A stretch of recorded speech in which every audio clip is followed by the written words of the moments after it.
Olunaku olwaleero munnakibiina kya Nuupu Robert Kyagulanyi ali mu bitundu by'e Mayuge ne Iganga. Wabula amawulire agaakagwawo essaawa eno abaagezezzaako okubeera nga aba security bamubulookinga n'okumugamba okubeera nti ava ku mmotoka ke wansi, wabula tekibalemesezza kubeera nga ate beeyongerayo mu maaso. Bamaze ate ne bawaga ne babeera nga beeyongerayo nga bwe ngenda okubeera nga nkulaga. Kusaba obeere ng'olakinga vidiyo kano eno osharingako n'ewa munno, ssaako n'okubeera nga ate ogendako mu comment section.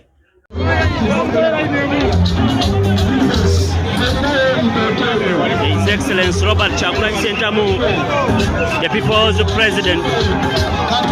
The People's President. His Excellency Robert Kyagulanyi Ssentamu. His Excellency Robert Kyagulanyi Ssentamu. They don't do what they preach.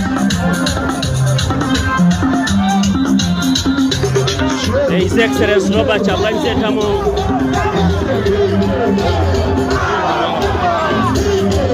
It's said today, His Excellency Robert Kyagulanyi Ssentamu. They think they had thrown him in the bush, but he's also having people here. He's also having people here.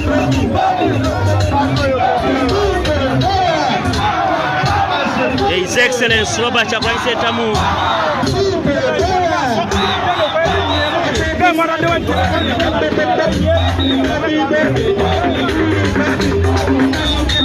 The People's President. The People's President. His Excellency Robert Kyagulanyi Ssentamu. The security has been disorganizing the president from day one, but he's a very peaceful man. He's a very peaceful person. He's a very peaceful person. He's a very peaceful person. The people are peaceful.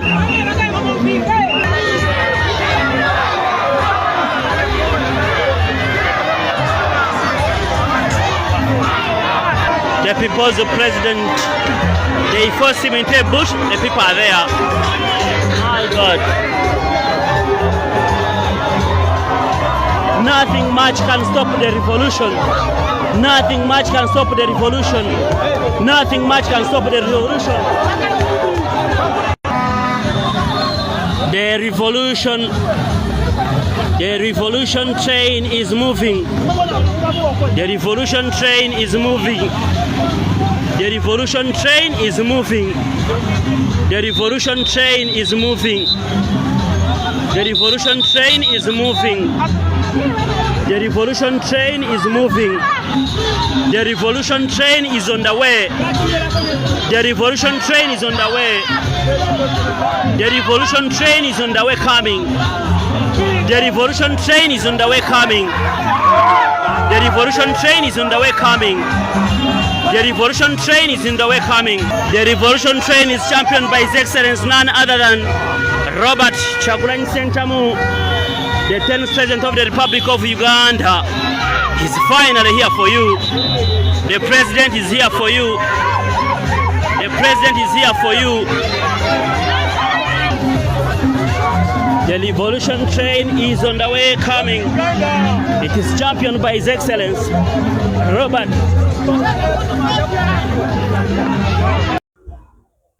Ate nga nkuggyeko katono ewa Honorable Robert Kyagulanyi nkutwala ewa mwana mulenzi ono Dini Lubowa Sava. Dini Lubowa Sava ono abadde yakola TV naye nga temanyikiddwa mu mateeka era nga talina layisinsi. TV eno eyitibwa TV10 gano mazima. Kuno kwabadde ng'avumira aba politicians, kwabadde ng'avumira abantu abamu kwegamba nga tasosola. Oba okitegeera. Wabula Nyombi Tembo yavuddeyo n'abeera nga agezaako okubeera nga amutuukira w'akolera, n'agezaako okubeera nga amwambako ebintu byonna by'akozesa, ssaako n'essaawa eno okubeera nga ali luzira yasibiddwa. Wabula omusajja ono abadde akola bingi, abadde ng'avuma. Oba okitegeera, abadde ng'alangira. Yagezaako okubeera ng'avuma Nyombi Tembo, okubeera ng'abba ssente za UCC, yeebaka n'abakazi abakulu, feesi yeetiisa, so bingi nnyo, naye nga essaawa eno yasibiddwa. Kyamugwanidde kubanga UCC yali yamuyita abeere ng'ate afuna license naye teyabiwuliriza, obula ate abadde ng'ayongera mu maaso okubeera ng'atyoboola kubanga amenya mateeka ga UCC. Ng'omwami ono abadde alina TV ey'okumpewo gy'akolesa TV 10 gano mazima, nga TV eno yagigulawo mu mwaka gw'2018 era ng'abadde akolera online ku mitimbagano, alina YouTube, TikTok n'emikutu emirala egy'ebyempuliziganya. Naye nga TV eno ng'agikolesa okwogera ku bintu bingi n'abantu bangi. Ffe nga UCC mu mateeka agateekawo UCC, ekintu kyonna ekikwatagana kugenda ku byempuliziganya, omuntu akikola ateeka okufuna olukusa okuva mu UCC. Ate ng'engeri gy'osobola okufunamu olukusa luno erambikiddwa bulungi. Naye eddiini tugezezzaako nnyo omulambika ajja afune olukusa luno n'abadde yeebuzaabuza. Ate mu kukola ebyo byonna ng'abantu bangi bakomplaininga ku ngeri gy'abadde akolamu emirimu.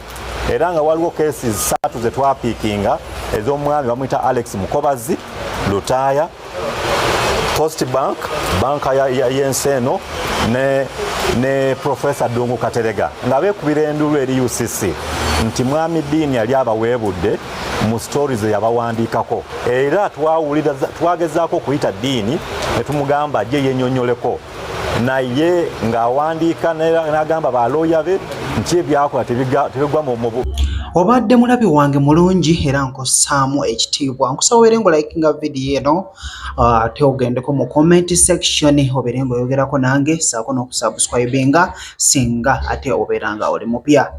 Don't go away.